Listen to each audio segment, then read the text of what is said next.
എല്ലാവർക്കും നമസ്കാരം. ഞാനിന്നിവിടെ തയ്യാറാക്കാൻ പോകുന്നത് കുരുമുളകിട്ട ഗ്രീൻ പീസ് കറിയാണ്. വളരെ ടേസ്റ്റിയാണ്. അതിനായി ഒരു ബൗളിലേക്ക് 1/2 ഗ്ലാസ് ഗ്രീൻ പീസ് എടുക്കുക. നല്ലവണ്ണം കഴുകി വൃത്തിയാക്കിയ ഗ്രീൻ പീസ് 6 മണിക്കൂർ നേരം കുതിർക്കാൻ വയ്ക്കുക. കുതിർന്നതിന് ശേഷം വേവിക്കാനായി ഒരു കുക്കറിലേക്ക് മാറ്റുക. ഒരു വലിയ കഷ്ണം ഉരുളക്കിഴങ്ങ് 1/2 ഇഞ്ച് കനത്തിൽ അരിഞ്ഞത് ഗ്രീൻ പീസോടൊപ്പം ചേർക്കുക. 1/2 ഗ്ലാസ് വെള്ളം ചേർക്കുക. ഒരു ടീസ്പൂൺ കല്ലുപ്പ് ചേർക്കുക. അടച്ചു വെച്ച് 3 വിസിൽ വരുന്നവരെ വേവിക്കുക. ഇനി കറി തയ്യാറാക്കാൻ ഒരു ചെറിയ തക്കാളി പൊടിയായി അരിഞ്ഞത്, 2 സ്പൂൺ നാളികേരം കൊത്തി അരിഞ്ഞത്, 2 പച്ചമുളക് വട്ടത്തിലരിഞ്ഞത്, 1 കഷ്ണം ഇഞ്ചി ചതച്ചത്, 1 ടീസ്പൂൺ കുരുമുളക് ചതച്ചെടുത്തത്, 2 തണ്ട് കറിവേപ്പില, 1 കഷ്ണം പട്ട ചതച്ചത്. ഇനി കറി തയ്യാറാക്കാൻ അടുപ്പിൽ ഒരു പാത്രം വെച്ച് ചൂടായതിനു ശേഷം അതിൽ 2 സ്പൂൺ വെളിച്ചെണ്ണ ഒഴിച്ച് അതിലേക്ക് പട്ട ആദ്യം ഇടുക. അതിനുശേഷം ഇഞ്ചി, പച്ചമുളക്, വേപ്പില എന്നിവ ചേർത്ത് ഇളക്കി മൂത്ത് വരുമ്പോൾ അതിലേക്ക് കുരുമുളക് ചേർക്കുക. കുരുമുളക് ചേർത്ത് മൂത്ത് വരുമ്പോൾ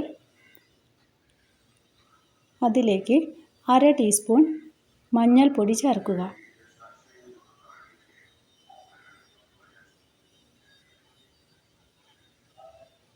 1/2 ടീസ്പൂൺ മല്ലിപ്പൊടി ചേർക്കുക. മുളക് പൊടി നമ്മളിവിടെ ഉപയോഗിക്കുന്നില്ല. കുരുമുളക്, പച്ചമുളക് എന്നിവ മാത്രമേ ഉപയോഗിക്കുന്നുള്ളൂ. സിമ്മിലിട്ടിട്ട് വേണം ഇതെല്ലാം ചെയ്യുന്നതിനായി. ഇനി നാളികേരം ചേർക്കുക. നാളികേരം ചേർത്ത് ഒരുപാട് വറുക്കേണ്ട ആവശ്യമില്ല. ചെറുതായി ചൂടായി വരുമ്പോൾ അതിലേക്ക് തക്കാളി ചേർക്കുക. തക്കാളി ചേർത്ത് നല്ലവണ്ണം ഇളക്കുക. തക്കാളി വാടി വരേണ്ടതാണ്. അതിനുശേഷം തക്കാളി വെന്ത് വരുന്നതിനായി പാത്രം അടച്ചു വെച്ച് 5 മിനിറ്റ് നേരം വേവിക്കണം. 5 മിനിറ്റ് കഴിഞ്ഞ് പാത്രം തുറന്ന് നോക്കിയാൽ തക്കാളി വെന്തിട്ടുള്ളതായി കാണാം. നന്നായി ഇളക്കി യോജിപ്പിച്ചതിന് ശേഷം അതിലേക്ക് വേവിച്ച് വെച്ചിരിക്കുന്ന ഉരുളക്കിഴങ്ങ്, ഗ്രീൻ പീസ് എന്നിവ ചേർക്കുക.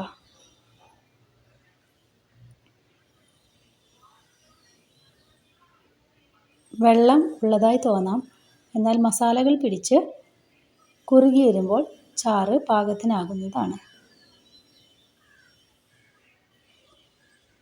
നല്ലപോലെ തിളപ്പിക്കാൻ തീ കൂട്ടി വെച്ച് 1 മിനിറ്റ് നേരം തിളപ്പിക്കുക. അതിനുശേഷം പാത്രം അടച്ച് വെച്ച് തീ സിമ്മിലിട്ട് 5 മിനിറ്റ് നേരം തിളപ്പിക്കുക. മസാലകൾ ശരിക്കും കറിയിൽ പിടിച്ചിട്ടുണ്ട്. ചൂടാറിക്കഴിഞ്ഞാൽ പാകത്തിന് ഗ്രേവി തയ്യാറാകുന്നതാണ്.